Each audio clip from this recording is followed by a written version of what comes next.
Starry-eyed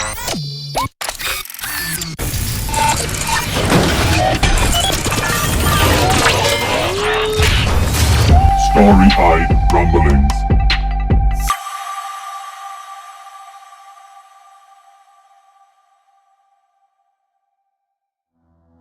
Valia receives and computes the message. Stop struggling, or stop being. After Valia has stopped struggling, the man turns his attention to Helix Bane and says, "My name is Prime. What is your name?" "Helix Bane." "Do you know this being whose jaws I am holding?" Helix Bane responds, "Valia, we met for the first time a few hours ago." Helix Bane responds, then gestures to the woman clinging on Prime's back, still whispering unceasingly in his ear, her lips brushing his ear. "Who's that?" Prime responds without breaking eye contact or moving.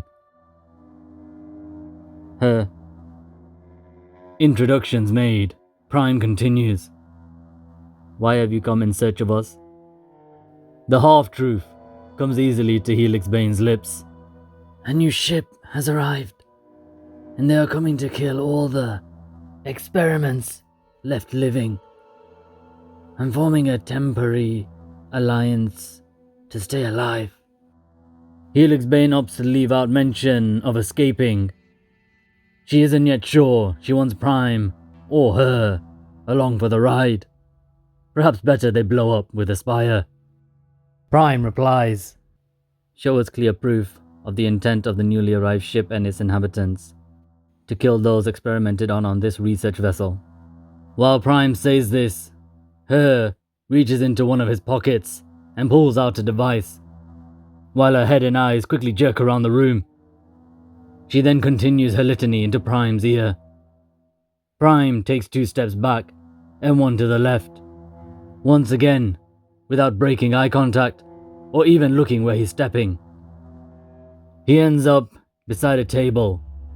Her puts the device on the table. Then Prime shifts to the opposite side of the room to the device, all the while dragging a whimpering Valia.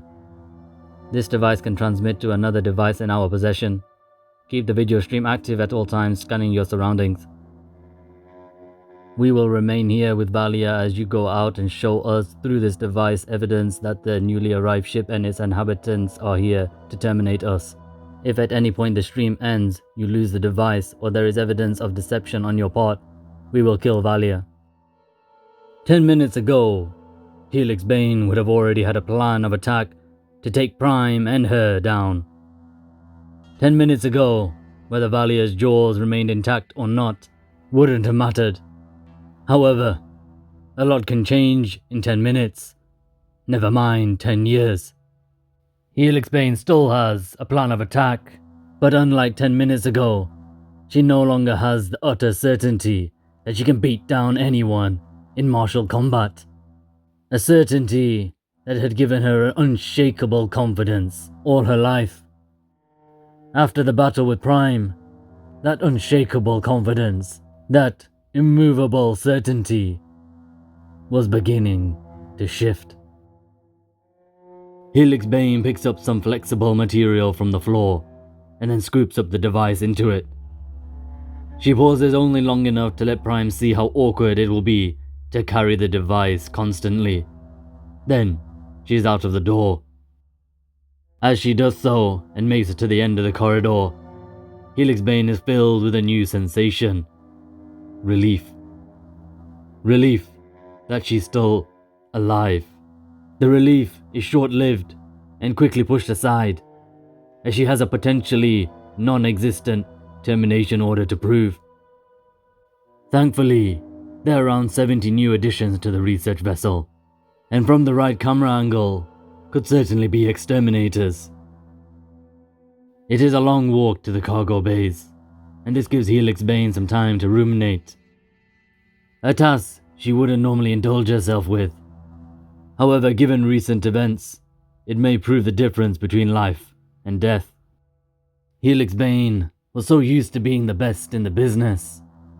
So used to being victorious, challenger after challenger, whether they were fellow Forged members, trying to move up the ranks or make a name for themselves, bounties she was hunting, enemies that got in her way, and even the odd brave civilian.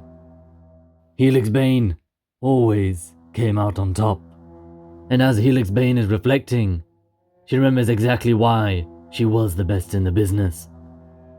She trained with a dedication and discipline that others simply couldn't match, or weren't willing to put in the time or effort to keep up. After most of her peers had dragged themselves out of bed after a late night, Helix Bane would have already completed 2 training sessions and be preparing for a 3rd after lunch. And throughout her career with the Circle, the gap just got larger and larger. Till eventually, Helix Bane didn't need to look over her shoulder to see if anyone was catching up. They weren't, and they weren't going to. And over time, that assurity that she could best anyone became deeply ingrained within her mind and body. The encounter with Prime was a serious wake-up call.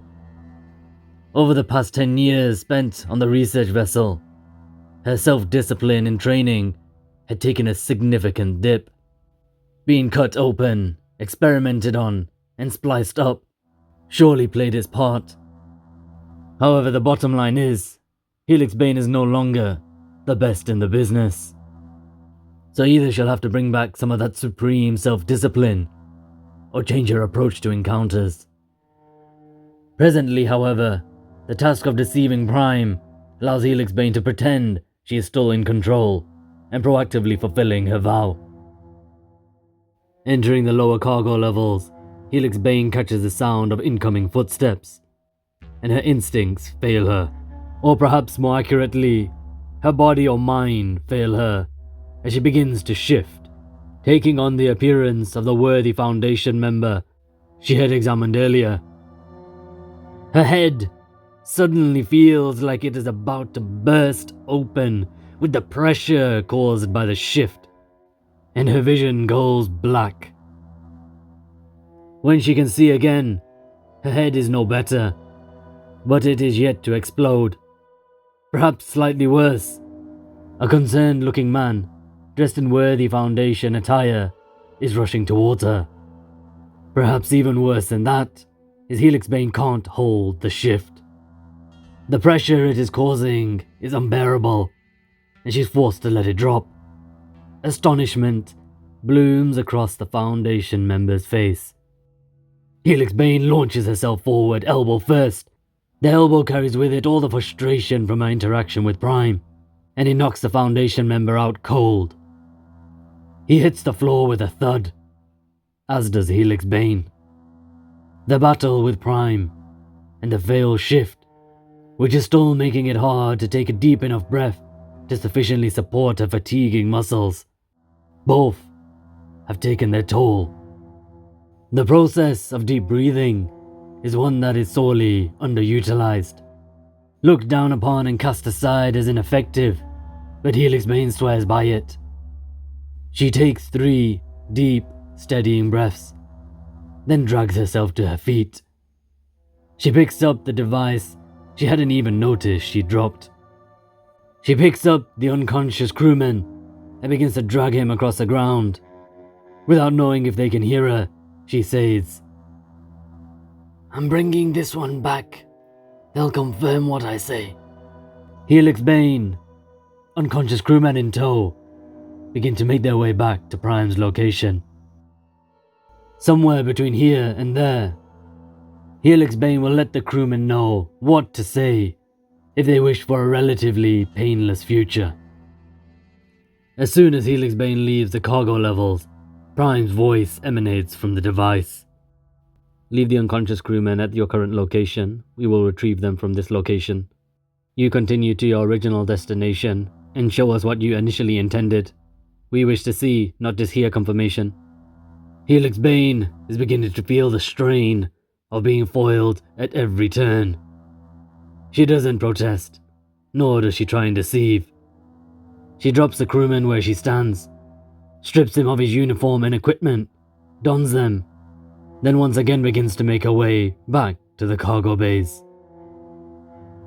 The inner lining of the clothes she is now wearing have almost disintegrated by the time she is approaching the location where she saw the 70 crewmen and No Face.